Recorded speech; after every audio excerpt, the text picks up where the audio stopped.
One mustard seed.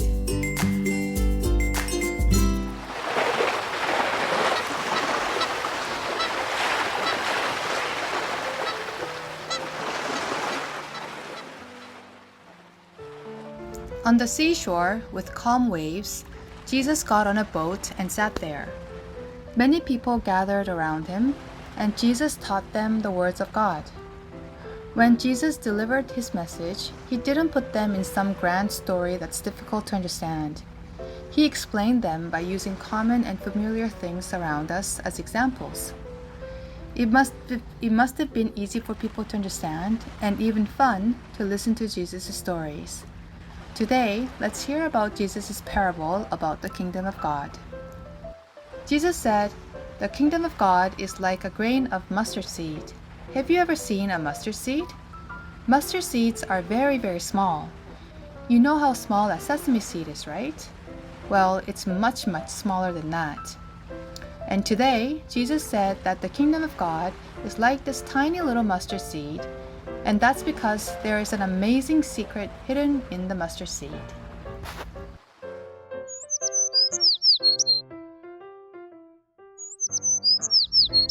What do you think happens when a small mustard seed is planted in the earth? When it's planted, it grows taller than grass. Then it comes to have branches and leaves, and then it grows to a big plant where birds can take rest. Jesus said that God's kingdom is like this, meaning that God's kingdom isn't some humongous, magnificent place that's beyond our imagination, but that it lies in what's as small and significant as a mustard seed.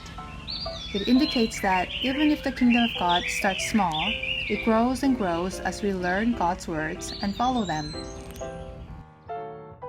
If Jesus had said something like, "The kingdom of God is like a cedar tree," people would have thought how splendid it is at first. Then they'd be disappointed, thinking, "The kingdom of God is beyond our reach. It's too magnificent for people like us."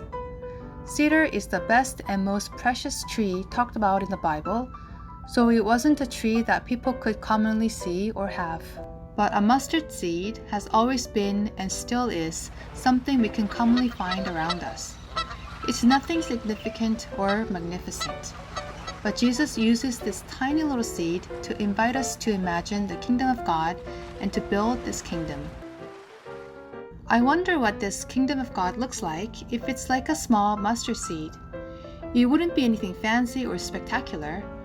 It would be in good deeds like comforting those who mourn, sharing other people's happiness, and truly and heartfully helping those in need. Such actions would be like small mustard seeds, and Jesus actually says that kind acts do indeed reflect the kingdom of God. The kingdom of God continues to grow like mustard seeds, growing taller than grass and strong enough to embrace birds.